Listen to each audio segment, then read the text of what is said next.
ఇక్కడ ఈ అక్క చెల్లెమ్మలకి ఇచ్చే ఈ ఇంటి స్థలం విలువ అక్షరాల 6 లక్షల పైపాటే అని చెప్పి అంటా ఉన్నారు. ఈరోజు ఈ 2 లేఅవుట్లలో ఇచ్చే అక్క చెల్లెమ్మలకి ఇచ్చే ఉట్టి స్థలం విలువే 6 లక్షల రూపాయలు అయితే ఇందులో రేపొద్దున 2,70,000 రూపాయలు ఖర్చు చేసి ఇల్లు కట్టించి ఆ తర్వాత దీంట్లో రోడ్లు, డ్రైనేజీలు, కరెంటు, నీళ్లు ఇటువంటి సదుపాయాలన్నీ కల్పించడం కోసం మరో 1,00,000 రూపాయలు ఖర్చు చేస్తూ ఈ ఇల్లు పూర్తయ్యేసరికి నా ప్రతి అక్క చెల్లెమ్మ చేతిలోను ఈ ఒంగోలులో ఈ ఇంటి విలువ అక్షరాల 10 లక్షలు పైమాటే అని చెప్పి కూడా చెప్పడానికి సంతోషపడతా ఉన్నాను, గర్వపడతా ఉన్నాను.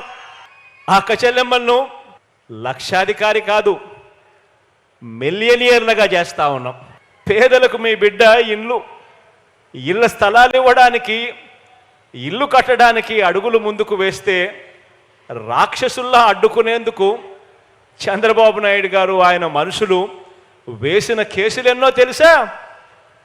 1 కాదు, 2 కాదు, ఏకంగా 1191 కేసులు వేశారు ఈ దుర్మార్గులు. పేదల ఇంటి నిర్మాణాన్ని అడ్డుకుంటూ కేసులు వేయించడం ఆయనకు సహజ అలవాటుగా కూడా మారింది. ఇటువంటి కార్యక్రమాలు చేస్తూ ఉన్నప్పుడు ఇటువంటి చంద్రబాబు నాయుడు గారిని చూస్తే అనిపిస్తుంది, పురాణాలలో మనం కథలుగా విలన్లుగా చెప్పుకునే రాక్షసులందరికంటే కూడా ఒక్క బాబు దుర్మార్గం వీళ్ళందరి విలన్ల కంటే ఎక్కువే అని చెప్పి కూడా ఇటువంటి అన్యాయాలు చేస్తూ ఉన్నప్పుడు చూస్తే అనిపిస్తుంది.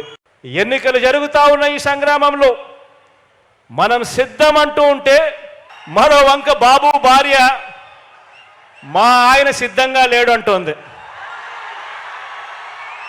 ఏకంగా కుప్పంలోకి వెళ్ళి ఆమె బాయ్ బాయ్ బాబు అంటూ కుప్పంలోనే ఆయన అర్ధాంగి నోటే పంచ్ డైలాగులు వస్తూ ఉన్నాయి. మరి ఇలాంటి ఈ బాబును ఎవరు సమర్థిస్తూ ఉన్నారు అని అంటే ఆంధ్ర రాష్ట్రంలో ఉన్న ప్రజలు సమర్థించడం లేదు, చివరికి కుప్పంలో ఉన్న ప్రజలు కూడా సమర్థించని పరిస్థితి. ఏకంగా 650 వాగ్దానాలు తానిచ్చి 10% కూడా అమలు చేయకపోయినా ప్రజలు తనను ఎట్టి పరిస్థితిలోనూ కూడా నమ్మటం లేదు అని చెప్పి ఈ పెద్ద మనిషికి తెలిసిన బాబు నిస్సిగ్గుగా మళ్ళీ ఎన్నికలు వచ్చేసరికి మళ్ళీ కొత్త మేనిఫెస్టో తీసుకొని వచ్చి ప్రతి ఇంటికి కేజీ బంగారం ఇస్తానని, ప్రతి ఇంటికి బెంజ్ కారు కొనిస్తాను అని మళ్ళీ ఇదే పెద్ద మనిషి నిస్సిగ్గుగా మేనిఫెస్టోతో మోసం చేస్తూ ఉన్నాడు అనంటే, మోసం చేయగలుగుతా ఉన్నాడు అనంటే ఇంతకన్నా దారుణం ఎక్కడైనా ఉంటుందా అని ఆలోచన చేయమని అడుగుతా ఉన్నా. నేను పైన దేవుడిని నమ్ముకున్నాను, కింద మిమ్మల్ని నమ్ముకున్నానే కానీ మధ్యలో దళారులను నేను నమ్ముకోలేదు, మధ్యలో బ్రోకర్లను నమ్ముకోలేదు, మధ్యలో ఉన్న ఇలాంటి వారిని అంతకన్నా నమ్ముకోలేదు. కాబట్టి మీ అందరితో కూడా ఒకటే చెప్తా ఉన్నా, మీ ఇంట్లో మంచి జరిగిందా లేదా అన్నది మాత్రమే కొలమానంగా తీసుకోండి. అబద్ధాల నమ్మకండి. రాబోయే రోజుల్లో ఇంకా ఎక్కువ మోసాలు చేస్తారు అన్నది కూడా జ్ఞాపకంలో పెట్టుకోండి.